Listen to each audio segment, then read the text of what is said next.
Comment monter son projet agricole et réussir la première année? Tout dépend de la base dont tout individu se fixe comme objectif avant d'entreprendre dans n'importe quel secteur d'activité. S'agissant bien dans le domaine agricole, afin de pouvoir réussir son entrepreneuriat agricole, il est très important de suivre cette vidéo jusqu'à la fin. Dans cette vidéo, je vais vous partager 8 idées clés que vous devez impérativement mettre en place afin de réussir tout projet agricole.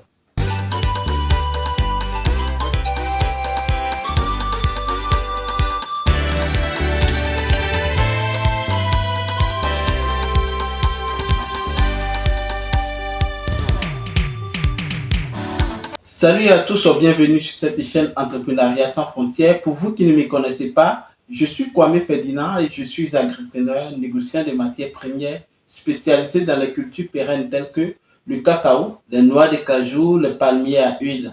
Je suis également négociant de céréales. Sur cette chaîne, nous parlons de business, nous parlons d'investissement, nous parlons d'entrepreneuriat et surtout de l'entrepreneuriat agricole.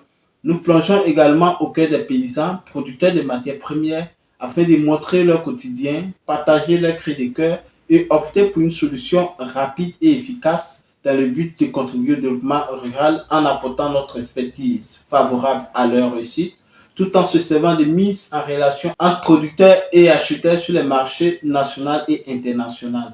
Raison pour laquelle mon équipe et moi, nous allons mettre en place une émission spécialement dédiée aux producteurs intitulé Fier du Fouet. Fier du Fouet aura pour objectif de pouvoir plonger au cœur des paysans afin de vous montrer les réalités de la production et quelles sont les difficultés que rencontrent ces producteurs. Donc, raison pour laquelle je vous conseille, si vous n'êtes pas encore abonné à cette chaîne, abonnez-vous car nous faisons étape par étape sur cette chaîne afin de pouvoir mieux vous apporter les résolutions nécessaires qui sont capable de pouvoir développer l'Afrique et développer le monde du business en Afrique.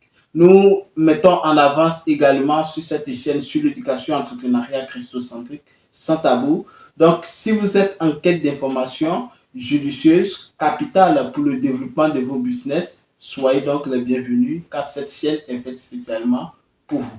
Tout d'abord, encore une fois de plus, si vous n'êtes pas encore abonné, abonnez-vous, likez, partagez cette chaîne massivement autour de vous afin d'agrandir la communauté. Et surtout, n'oubliez pas d'activer la petite cloche de notification afin de recevoir en permanence nos publications. En intro, je parlais de comment est-ce que tout individu désirant se lancer dans l'entrepreneuriat agricole doit procéder.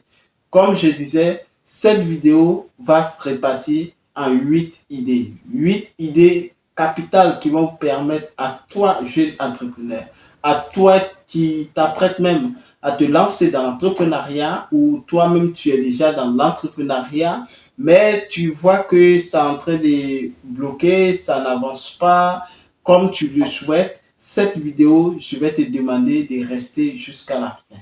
Alors, la première des questions que tout individu doit se poser avant de devenir entrepreneur agricole, c'est le pourquoi. Quel est ton pourquoi? Pourquoi est-ce que tu veux entreprendre dans le domaine agricole? Est-ce parce que dans ta localité, il y a un manque, par exemple, de riz? Est-ce parce qu'il y a une manque de d'igname? Est-ce parce qu'il y a une manque de bananes plantains? Ou est-ce que dans ton pays, quand tu fais tes analyses, on importe plus le riz, on importe plus le lait. Donc, plusieurs questions doivent se poser. Donc, on ne se lance pas dans l'entrepreneuriat agricole du jour au lendemain parce que c'est à la mode, tout le monde veut entreprendre dans l'agriculture. L'agriculture, certes, est très lucrative. L'agriculture, certes, est rentable. Mais avant d'entreprendre dans le domaine agricole, il est très important, je dirais même quasi inexistant, que ces questions ne reviennent pas sur la table. Alors, pourquoi est-ce que tu veux entreprendre dans le domaine agricole? Est-ce que dans le domaine agricole, parce qu'il y a beaucoup d'argent à se faire dans le cacao, vu que le cacao est en train de grimper évidemment en prix, donc il faut pouvoir analyser certaines contingences, certaines situations tout en se posant des bonnes questions. Alors, pour des bonnes questions, on doit regarder évidemment sur l'enjeu politique de l'agriculture dans nos différents États. Par exemple, pour moi qui suis de la Côte d'Ivoire, si je dois m'intéresser dans l'agriculture, quels sont les secteurs qui nécessitent que je dois m'investir? Alors, quand on parle par exemple pour ceux qui sont dans le domaine rizicole, on voit que chaque année, la Côte d'Ivoire importe plus de 300 000 tonnes, je dirais comme ça, plus de 300 000 tonnes, des milliers de tonnes même d'ailleurs dans d'autres pays de la sous-région, qui est voilà, un manque énorme. Là, je suis en train de parler de 300 000 tonnes, mais ça va même au-delà dans certaines statistiques. Donc, il faut comprendre que lorsque je vais m'engager à produire le riz, la deuxième question que je me pose, quelle qualité de riz dois-je produire? Quelle est la qualité de riz que le marché local consomme? Quelle saveur de riz est plus bénéfique pour moi? Quelle rentabilité dois-je avoir? Pourquoi est-ce que je dois mener ma production sur 1 hectare, sur 10 hectares, sur 20 hectares? Donc, une fois que tu as fini de répondre à toutes ces questions, nous allons passer maintenant à la deuxième étape. La deuxième étape maintenant, après plusieurs questions, c'est de disposer d'un terrain, évidemment. Vous allez vous lancer dans l'agriculture, ce n'est pas au bureau. Désolé pour ceux qui disent non, que dans des zones urbaines, voilà, ils sont en train de faire des grandes choses. L'agriculture ne se fait pas en ville. Raison pour laquelle dans chaque pays, il y a des institutions qui sont bien précis, bien délégués, bien dirigés, et il y a des secteurs réservés pour l'agriculture, il y a le secteur réservé pour les habitations. Donc, voilà, disposer d'un terrain est très capital. Alors, dans cette vidéo, on va parler plus de riz. Je vais faire le riz, je ne vais pas cultiver le riz n'importe où. Je ne vais pas cultiver le riz dans n'importe quelle zone. Alors, si vous avez un terrain, c'est très important. Et si vous n'avez pas d'argent aussi pour pouvoir vous en acheter le terrain, vous pouvez procéder par une autre manière de pouvoir évidemment faire la location des terrains.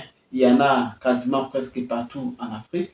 Avant, dans les années 2000-2002, et même on va parler des années 80 et autres, vous pouvez même partir dans les zones reculées, vous pouvez avoir des terrains gratuitement pour cultiver. Maintenant, avec l'évolution et la cherté et tout ce qui va avec, les terrains sont maintenant en location. Mais il faut savoir que la location des terrains agricoles, voilà, ça ne coûte pas grand-chose. Vous pouvez même avoir des locations à 50 000, à 100 000 l'année, à 200 000 l'année. Tout dépend de l'emplacement, voilà, de votre terrain.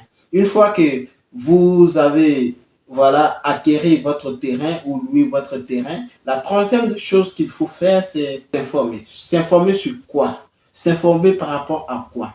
S'informer sur le sol. Vous avez acquérir votre sol. Vous voulez cultiver le riz ou vous voulez cultiver, par exemple, faire une plantation de cacao. Votre sol est-il propice voilà, pour les cultures en question? Est-ce que je veux faire le riz? Et si le sol que j'ai acquéri est accessible, bien sûr, est capable de pouvoir accueillir cette culture-là. Mais il y a une chose que je peux vous conseiller d'avance même, avant l'acquisition du terrain, il faut passer à l'étape même de l'information sur le sol, qui est capitale. Il faut faire l'analyse du sol. En fonction de votre culture, l'analyse du sol va vous permettre de pouvoir avoir plus d'avance, plus de pouvoir réduire plus en perte de temps parce que vous pouvez acheter votre culture et acheter votre terrain, pardon, et commencer maintenant votre production. Vous constatez que il y a des carences, voilà, en certains nutriments et autres, même si vous allez apporter certains, voilà, intrants chimiques ou naturels, il faut comprendre que cela ne va pas beaucoup permettre à, voilà, à votre plan de développer dans son milieu naturel qu'il faut. Quand on prend le cas de la Côte d'Ivoire comme ça, vous n'allez pas partir au fin fond du nord et commencer à faire la culture, par exemple, du cacao. C'est Je ne dirais pas que c'est impossible hein, de pouvoir faire cela, mais la zone du nord de la Côte d'Ivoire n'est pas adaptée à la production du cacao quand on parle de la production du cacao.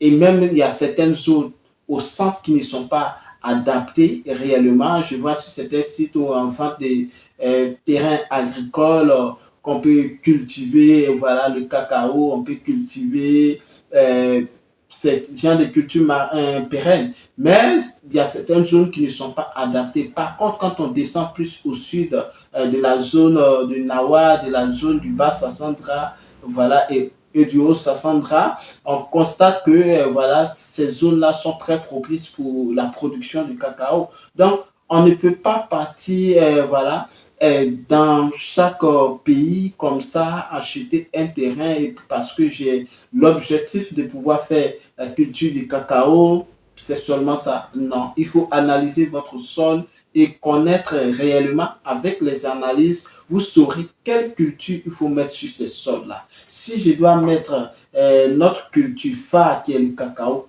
quels sont les apports, quels sont les intrants nécessaires que je dois prendre pour mettre sur le sol pour que le sol-là puisse accueillir cette culture-là. Et évidemment, si votre sol ne peut pas produire le cacao, évidemment, il va falloir changer de stratégie. Ce n'est pas parce qu'on veut coûte que coûte produire le cacao et que si vous avez voilà, une bonne proposition de terre, voilà, à moins de coûts. Et voilà, après l'analyse, vous aurez qu'il y a certaines cultures pérennes qui sont autour de, voilà, de vous et qui sont très rentables que vous pouvez mettre sur ces sols-là. Après, maintenant, l'analyse de votre sol et voilà, il faut avoir aussi un conseiller agricole. Les conseillers agricoles sont là aussi dans le rôle après l'analyse.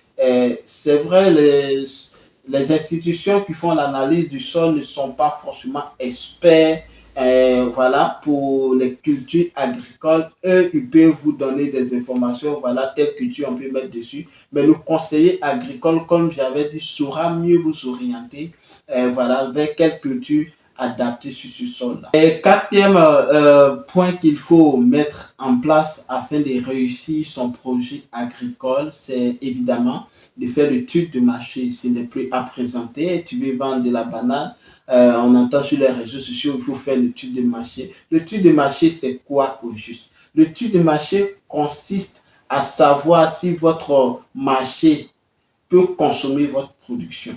L'étude de marché consiste en terre à terre à savoir quand je vais produire, qui est-ce qui va acheter. Est-ce que la production que je vais faire, mon marché achète cela?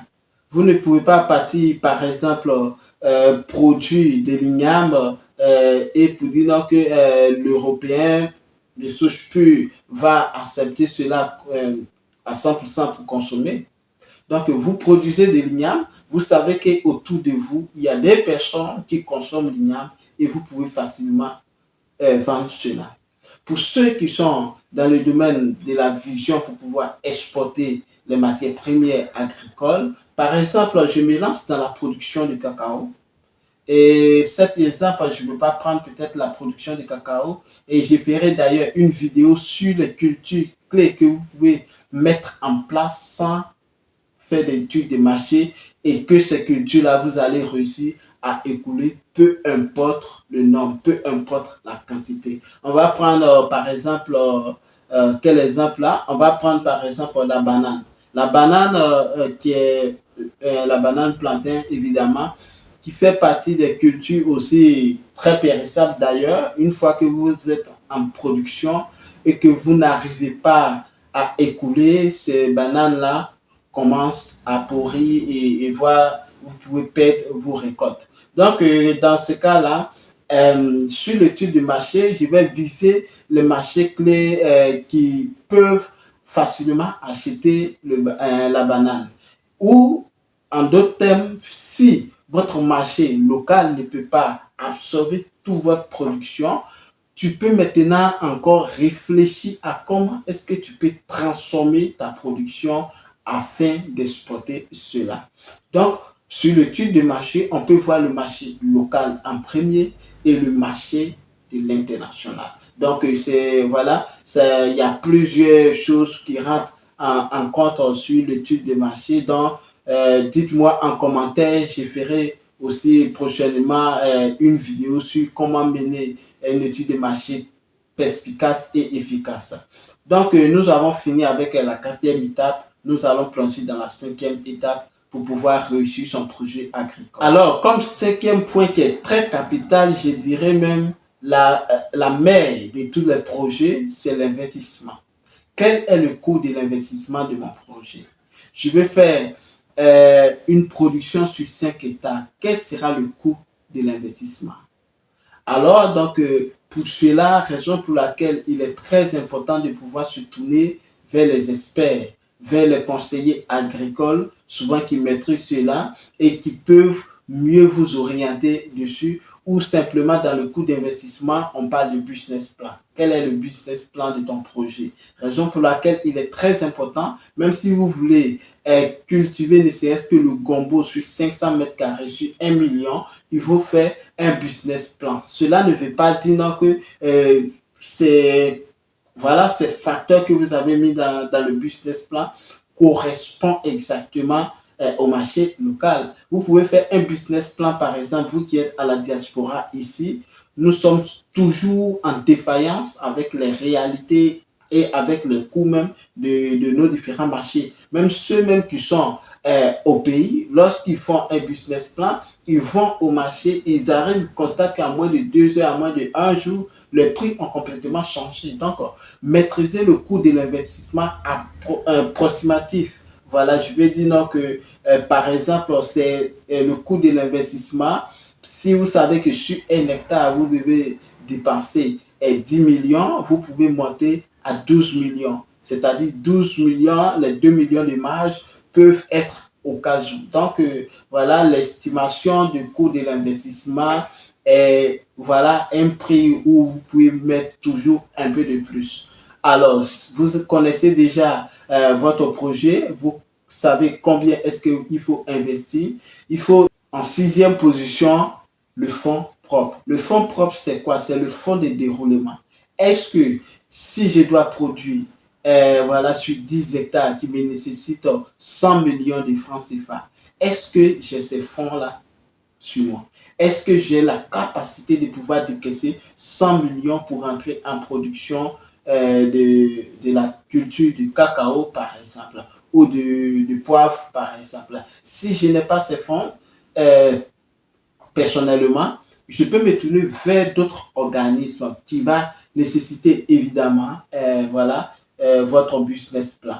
Et donc, vous pouvez vous tourner vers les organismes capables de pouvoir vous aider. Moi, je ne conseille pas dans le domaine agricole de partir en premier plan sur voilà, un prêt pour pouvoir débuter dans l'agriculture, parce que l'agriculture, comme on le dit, c'est une science, mais cette science-là joue parfois des tours. Donc, même si vous pouvez mettre toutes sortes de stratégies en place, tout est réuni.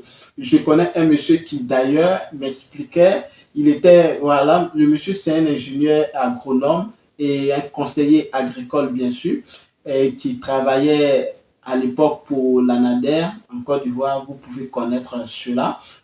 Donc, il a son propre compte maintenant. Une année, il avait produit voilà, du chou parce qu'il est un expert dans la production maraîchère. Donc, il avait produit le chou avait bien donné toutes les conditions étaient réunies, toutes les conditions étaient réunies, tous les systèmes étaient réunis. Il avait même prévu le lendemain pour pouvoir faire la récolte. Et comme son terrain était juste à côté du fleuve Nzi, donc la nuit à la veille, évidemment, il y a eu un peu de pluie et le fleuve Nzi a commencé à monter un peu. Donc, il y avait des hippopotames, il y avait des hippopotames qui étaient dans l'eau et qui sont sortis, et devinez bien, dans son champ. La veille, c'était catastrophique. Il avait trouvé toute sa plantation quasiment partie en fumée parce que vous connaissez les hippopotames. Lorsque les hippopotames débarquent, que ce soit dans vos champs de lecture, vos champs d'igname et autres, ça fait vraiment pitié. Donc, en une fraction de seconde, en une nuit seulement, le monsieur a perdu toute sa production, une estimation à plus de 36 millions de francs CFA. Donc, ces cas-là, c'est pas pour vous faire peur, mais c'est juste, comme on le dit, prévenir vaut mieux que guérir. Il ne faut pas partir dès votre premier investissement dans l'agriculture avec du crédit. Certaines personnes de la diaspora ont fait cela et qui d'ailleurs, ils ont cassé leur gueule, ils sont maintenant obligés de travailler contre leur propre gré pour pouvoir rembourser ça et là et autres. Donc, vous voyez que commencer avec le fonds propre, c'est bénéfique. Par contre, si vous n'avez pas ce fonds et que vous persistez à évidemment faire recours à plusieurs organismes pour pouvoir vous aider à produire, ça n'engage que vous. Si vous n'avez pas de moyens et que les fonds d'investissement refusent de vous accompagner, vous pouvez regarder autour de vous, vous pouvez vous mettre en association ou des fonds d'aide. C'est-à-dire, tu as un ami qui veut entreprendre dans l'agriculture, deux ou trois personnes, vous assemblez et voilà, vous débutez vos projets, ça peut aller tranquillement. Je vous conseille de commencer petit, c'est très très important, peu importe la somme que vous avez, peu importe voilà, la somme que vous avez, si même votre projet est à 100 millions et que vous disposez de 20 millions, ça veut dire que vous devez commencer avec ces 20 millions-là. Et au fur et à mesure, vous pouvez atteindre votre objectif de 100 millions. Alors, ce qu'il faut comprendre encore, en septième point, même que le business plan ne planifie pas forcément cela, c'est le calcul des risques. Est-ce que quand vous montez votre business plan, vous mettez le facteur calcul des risques? Dans le calcul des risques, nous allons voir les cas comme le vol, les catastrophes naturelles, comme j'avais expliqué pour ce monsieur qui avait perdu sa récolte à la veille de la récolte. Les vols, vous savez qu'en Afrique, il y en a tellement, tellement, tellement. Même si votre ferme est protégée, il y a toujours quelqu'un qui, je ne sais pas, qui cherche toujours, qui étudie toujours votre stratégie de sécurité pour pouvoir voler. On a vu le cas même de plusieurs grands groupes agro-industriels qui perdent de l'argent. Les actionnaires qui sont perspicaces et aussi ils ont déjà de l'expérience dans le domaine, ils seraient déjà chutés. Donc, l'une des choses qui, voilà, retarde beaucoup l'investissement ou l'entrepreneuriat agricole, surtout en Afrique, qui fait que plusieurs personnes même échouent même, ce sont les vols. Si vous trouvez par malheur dans une zone où il y a assez de voleurs, je ne vais pas vous mentir. À l'époque, si je ne me trompe pas, dans des zones de production de cacao, on ne trouve pas des voleurs. Le cacao ne se vole pas comme ça, tout le monde se connaît généralement. Mais maintenant, avec le développement et avec l'élévation des prix qui atteint maintenant à 2800 en Côte d'Ivoire que je connais, il faut savoir que certaines personnes peuvent quitter des kilomètres pour errer comme ça. S'il y a votre cacao qui est au soleil, ils viennent la nuit, ils ramassent. Donc, tout ça, ce sont des stratégies que il faut pouvoir mettre en tête d'abord pour investir. Raison pour laquelle je déconseille le crédit avant de commencer. Vous avez mis tous les systèmes en place. Maintenant, il y a la sécheresse. Une sécheresse qui ne dit pas son nom. Une sécheresse, quand ça tombe, même l'irrigation, tu as du mal à pouvoir jongler. Et toute ta production peut partir en fumée en un laps de temps. Qu'est-ce que tu vas faire? Pour cela, il faut être préparé mentalement. La gestion des risques au niveau de la production, j'en ai parlé. Au niveau même de la transformation, j'en ai parlé. Tu transformes un produit, juste petite erreur de manipulation, toute ta transformation, ta production est partie en fumée parce que voilà, après les analyses, ton produit n'est pas consommable sur le marché. Si tu pesticide, voilà, tu vas empoisonner le marché. Donc, tout ça, ce sont les risques qu'il faut mettre en place. Il faut mettre à cœur, évidemment, pour pouvoir mieux s'apprêter lorsque ces situations-là, évidemment, vont apparaître, ce que je ne vous souhaite pas, évidemment. Alors, comme huitième point qu'il faut mettre en place aussi pour pouvoir réussir son projet agricole, c'est se former. Il n'y a pas d'autre chose, il n'y a pas d'autre situation. C'est de se former. Se former, c'est très capital. Dans toutes les vidéos que vous allez regarder, que ce soit les entrepreneurs, des investisseurs, on ne peut pas entreprendre ou investir dans un domaine qu'on ne connaît pas. On ne peut pas entreprendre dans le domaine du cacao si vous ne connaissez pas comment est-ce que ce domaine fonctionne. On ne peut pas décider, par exemple, d'acheter le cacao si on ne connaît pas le coût d'investissement. Quels sont les rouages il faut connaître? Quels sont les organismes à l'intérieur de l'achat du cacao qu'il faut connaître? Quels sont les pisteurs? Quels sont les intermédiaires? Quels sont les producteurs?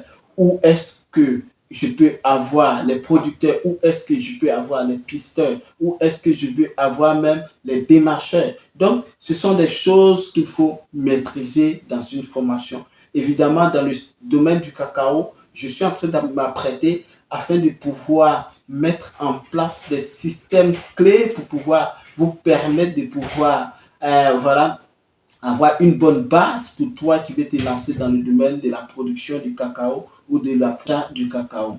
Alors, comme un neuvième point pour pouvoir faire, tu as une bonne formation, tu maîtrises le métier, tu maîtrises l'activité que tu veux faire.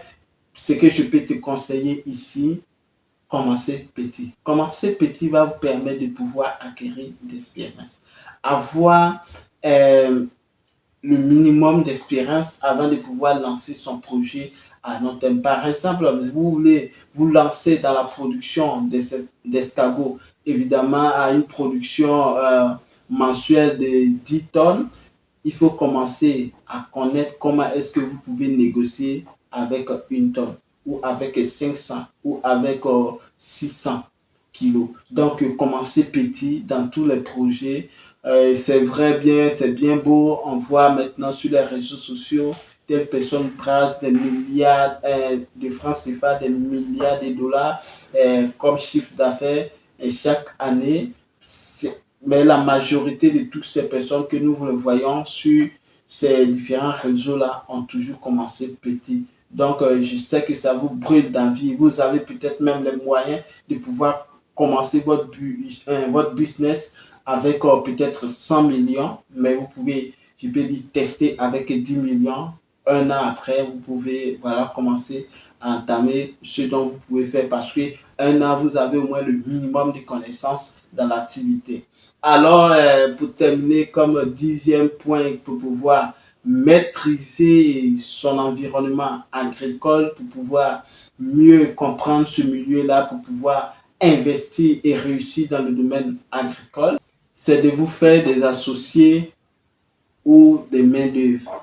L'association dans le business, c'est très capital. Cela va vous permettre de pouvoir avoir plus voilà, des forces. Voilà. Et vous pouvez vous mettre à 2, à 3, à 4, à 5, voire même à 10. Nous n'allons pas parler dans le domaine agricole, mais dans le modèle des VTC en Côte d'Ivoire, comme le jeune entrepreneur Jean-Yves Bravo qui fait d'énormes choses dans la communauté ivoirienne, qui a réussi avec son groupe investir dans le domaine voilà, des véhicules de transport. Et donc, voilà, c'est un secteur, c'est un exemple palpable, voilà, qu'il faut se mettre en groupe pour pouvoir faire des grandes choses. Mais je vous conseille surtout aussi de pouvoir mieux vous entourer avec des personnes de confiance, des personnes de qualité. Et la main-d'œuvre aussi dans le domaine agricole, c'est très, très compliqué. Vous allez prendre une personne aujourd'hui, demain, la personne n'est pas là. Donc, entourez-vous de bonnes personnes, formez vos personnels. Cela va vous permettre de pouvoir réussir dans le domaine agricole. Alors, mes amis, c'est juste quelques idées là, ou conseils que je tenais à vous partager afin de pouvoir réussir son entrepreneuriat agricole sur le marché africain. J'espère que cette vidéo vous a plu. Si oui, si vous n'êtes pas encore abonné, abonnez-vous évidemment, likez nos vidéos, partagez cette chaîne massivement autour de vous. afin d'agrandir la communauté. Et surtout, n'oubliez pas d'activer la cloche de notification afin de recevoir en permanence nos publications. Sur ce, prenez soin de vous. À très bientôt. À maintenant. Ciao.